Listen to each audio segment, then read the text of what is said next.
ನ್ಯೂಸ್ಗೆ ಸ್ವಾಗತ. ನಾನು ಚಂದ್ರಕಲಾ ನೂತನಗೌಡ. ರೈತ ಚಪ್ಪಲಿಯಲ್ಲಿ ಹೊಡೆದಿದ್ದ್ಯಾಕೆ ಆ ಅಧಿಕಾರಿಗೆ? ಪರಿಹಾರ ಕೊಡದೆ ಸತಾಯಿಸ್ತಾ ಇದ್ದ ಸರ್ಕಾರಿ ಅಧಿಕಾರಿಗೆ ಚಪ್ಪಲಿಯಿಂದ ಹೊಡೆದು ಶಾಸ್ತಿ ಮಾಡಿದ್ದಾರೆ ರೈತರವರು. ಬಿಟಿಡಿಎ ಕಚೇರಿಯಲ್ಲಿ ಅಸಲಿಗೆ ನಡೆದಿದ್ದೇನು ನೋಡಿ.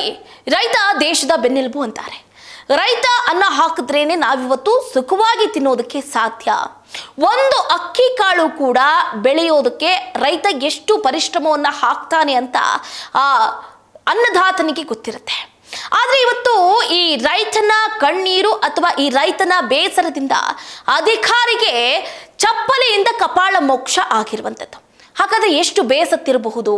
ಯಾವ ಕಾರಣಕ್ಕಾಗಿ ಈ ರೈತ ಈಗ ಮಾಡುದ ಅಂತ ನೋಡೋದಾದ್ರೆ ನೋಡಿ, ಬಿಟಿಡಿಎ ಕಚೇರಿಗೆ ಹೋಗ್ತಾರೆ. ಏನು ಬಿಟಿಡಿಎ ಕಚೇರಿಗೆ ಹೋಗಿದ್ದು ಕಾಲಲ್ಲಿರುವಂತಹ ಚಪ್ಪಲಿ ಎಲ್ಲ ಸೌದು ಹೋಗ್ಬಿಡುತ್ತೆ. ಆತನ ಕೆಲಸನೇ ಆಗಿರೋದಿಲ್ಲ. ನೋಡಿ, ಮುಂದುವರೆದು ನೋಡೋಣ. ಪರಿಹಾರ ಕೊಡದೆ ಆಟ ಆಡಿಸ್ತಾ ಇದ್ದಂತಹ ಅಧಿಕಾರಿಗಳ ವರ್ತನೆಗೆ ಬೇಸರಗೊಂಡಂತಹ ಬಾಗಲಕೋಟೆಯ ರೈತರೊಬ್ಬರು ಅಧಿಕಾರಿಗೆ ಚಪ್ಪಲಿಯಿಂದ ಥಳಿಸಿ ಆಕ್ರೋಶವನ್ನು ಹೊರಹಾಕಿದ್ದಾರೆ. ಮುಳುಗಡೆ ಭೂಮಿಗೆ ಹಲವು ವರ್ಷಗಳಿಂದ ಪರಿಹಾರ ಕೊಡದೆ ಸತಾಯಿಸ್ತಾ ಇದ್ದಂತಹ ಸರ್ಕಾರಿ ಅಧಿಕಾರಿ ವಿರುದ್ಧ ಸಿಟ್ಟಾದಂತಹ ಬಾಗಲಕೋಟೆ ರೈತರೊಬ್ಬರು ಈ ರೀತಿ ಅಂದ್ರೆ ಚಪ್ಪಲಿಯಿಂದ ಅಧಿಕಾರಿಯನ್ನೇ ಥಳಿಸಿದ ಘಟನೆ ನಡೆದಿದೆ. ಸೋಷಿಯಲ್ ಮೀಡಿಯಾದಲ್ಲೂ ಭಾರಿ ಟ್ರೆಂಡ್ ಆಗ್ತಾ ಇದೆ, ವೈರಲ್ ಆಗ್ತಾ ಇದೆ ಈ ವಿಡಿಯೋ. ರಸ್ತೆ ಯೋಜನೆಗಾಗಿ 2004ರಲ್ಲಿ ದಾದೇನವರ್ ವೃತ್ತದ ಬಳಿ ಇದ್ದಂತಹ ರೈತ ಬಸವರಾಜ್ ದೊಡ್ಡಮನಿ ಅನ್ನುವಂಥವರು ಭೂಮಿಯನ್ನ ಸ್ವಾಧೀನಪಡಿಸಿಕೊಂಡಿದ್ರು. ಭೂಮಿ ಪಡ್ಕೊಂಡು ಪರಿಹಾರ ಕೊಡೋದ್ರಲ್ಲಿನ ವಿಳಂಬ ಹೆಚ್ಚು ಸೌದ್ದನ್ನ ಮಾಡಿದೆ. ಹೀಗಾಗಿ ರೈತ ದೊಡ್ಡಮನಿ ಅಸಮಾಧಾನಗೊಂಡಿದ್ರು ಅಂತ ತಿಳಿದು ಬಂದಿದೆ. ಹಾಗಾಗಿ ಕಚೇರಿಗೆ ನುಗ್ಗಿ ಏಕಾಏಕಿ ಚಪ್ಪಲಿಯಿಂದ ಥಳಿಸಿದ್ದಾರೆ ರೈತರೋರ್ವರು. ನೋಡಿ, ಗಮನಿಸಬಹುದು ದೃಶ್ಯಗಳನ್ನ. ಬಾಗಲಕೋಟೆಯ ಕಚೇರಿಗೆ ನುಗ್ಗಿದ ರೈತ ಬಸವರಾಜ್ ದೊಡ್ಡಮನಿ ಅಂಕಡ್ ಅವರಿಗೆ ಚಪ್ಪಲಿಯಿಂದ ಹೊಡೆದಿದ್ದಾರೆ.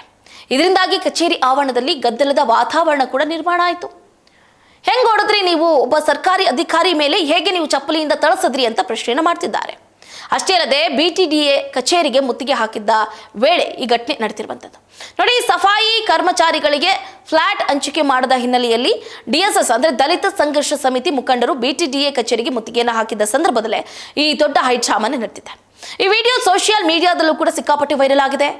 ಸೊ ಅದಾದ ನಂತರ ಪರಿಹಾರ ಕೊಡಲಿಲ್ಲ ಅಂತ ರೈತ ಇದರಲ್ಲೇ ಹೇಳಿದ್ದಾರೆ.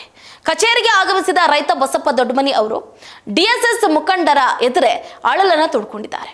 ನನ್ನ ಭೂಮಿ ಕಳ್ಕೊಂಡು 4 ವರ್ಷಗಳೇ ಕಳೆದ್ರು ಬಿಟಿಡಿಎ ಅಧಿಕಾರಿಗಳು ಭೂ ಪರಿಹಾರವನ್ನು ಕೊಡ್ತಾ ಇಲ್ಲ. ಪರಿಹಾರಕ್ಕಾಗಿ ಕಚೇರಿಗೆ ಅಲಿದು ಸುಸ್ತಾಗಿದೆ ಅಂತ ಅಧಿಕಾರಿಗಳ ವಿರುದ್ಧನೇ ತೀವ್ರ ಆಕ್ರೋಶವನ್ನು ವ್ಯಕ್ತಪಡಿಸಿದ್ದಾರೆ. ಬಸಪ್ಪ ದೊಡ್ಡಮನಿ ವಿರುದ್ಧ ಕೇಸ್ ಕೂಡ ದಾಖಲಾಗಿದೆ. ಸರ್ಕಾರಿ ಅಧಿಕಾರಿಗೆ ಚಪ್ಪಲಿಯಿಂದ ಹೊಡೆದ ಹಿನ್ನೆಲೆ ರೈತ ಬಸಪ್ಪ ದೊಡ್ಡಮನಿ ವಿರುದ್ಧ ಪ್ರಕರಣ ಕೂಡ ದಾಖಲಾಗಿದೆ. ಕರ್ತವ್ಯಕ್ಕೆ ಅಡ್ಡಿಪಡಿಸಿದ್ದಾರೆ, ಅವಾಚ್ಯ ಪದಗಳಿಂದ ನಿಂದನೆ ಮಾಡಿದ್ದಾರೆ, ಜೀವ ಭಯ ಹಾಕಿದ್ದಾರೆ, ರಕ್ಷಣೆ ನೀಡುವಂತೆ ಎಫ್ಐಆರ್ನಲ್ಲಿ ಉಲ್ಲೇಖ ಕೂಡ ಆಗಿದೆ. ನವನಗರ ಠಾಣೆಯಲ್ಲಿ ಪ್ರಕರಣ ಕೂಡ ದಾಖಲಾಗಿದೆ. ಹಾಗಾದ್ರೆ ಈ ಸರ್ಕಾರಿ ಅಧಿಕಾರಿ ಕೂಡ ಹೇಳಿದ್ದಾರೆ, ಹೇಳಿಕೆಯನ್ನು ಕೊಟ್ಟಿದ್ದಾರೆ. ಹಾಗಾದ್ರೆ ಅವ್ರು ಏನು ಹೇಳಿದ್ರು ಅಂತ ನೋಡ್ಬೇಕಾಗತ್ತೆ.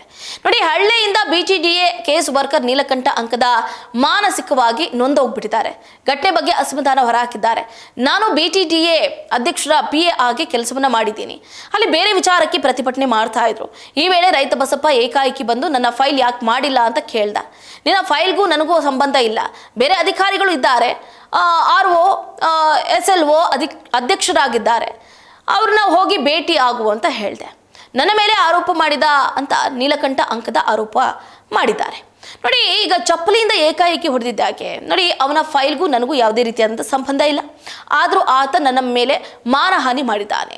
ನಾನು ಹಣ ತಿಂದಿದ್ರೆ ಸಾಬೀತು ಮಾಡಲಿ, ತುಚ್ಛ ಪದಗಳಿಂದ ನಿಂದನೆ ಮಾಡಿ ಹಲ್ಲೆಯನ್ನು ಮಾಡಿದ್ದಾರೆ. ಅಧಿಕಾರಿಗಳು ಅಧ್ಯಕ್ಷರ ಸಮ್ಮುಖದಲ್ಲೇ ಪ್ರಕರಣ ದಾಖಲಿಸಿದ್ದೀವಿ. ಸೂಕ್ತ ತನಿಖೆ ನಡೆಸಿ ನನ್ನ ಮೇಲಿನ ಅಪವಾದ ದೂರ ಆಗಬೇಕು ಅಂತ ಅಧಿಕಾರಿ ಹೇಳಿದ್ದಾರೆ. ಇನ್ನು ನಮ್ಮದು ದೊಡ್ಡ ಫ್ಯಾಮಿಲಿ, ಇಲ್ಲಿ ನಾನೇ ಹಿರಿಯ ಮಗ, ನನಗೆ ಬಹಳ ಅನ್ಯಾಯ ಆಗಿದೆ, ಮನಸ್ಸಿಗೆ ನೋವಾಗಿದೆ. ಆ ರೈತನ ವಿರುದ್ಧ ಕಠಿಣ ಕಾನೂನು ಕ್ರಮವನ್ನು ಕೈಗೊಳ್ಳಲೇಬೇಕು ಅಂತ ಮಾಧ್ಯಮಗಳ ಮುಂದೆ ಅಧಿಕಾರಿಯು ಕೂಡ ಒತ್ತಾಯವನ್ನ ಮಾಡಿರುವಂಥದ್ದು. ಒಟ್ಟಾರೆಯಾಗಿ ನನಗೆ ಬಹಳ ಹಾನಿಯಾಗಿದೆ, ಮಾನಹಾನಿಯಾಗಿದೆ. ಆ ರೈತ ಏನು ಹಿಂದು ಮುಂದೆ ನೋಡದೆ ನಾನು ಲಂಚವನ್ನ ತಿಂದಿದ್ದೀನಿ ಅಂತ ದೂಷಣೆ ಮಾಡಿದ್ದಾರೆ.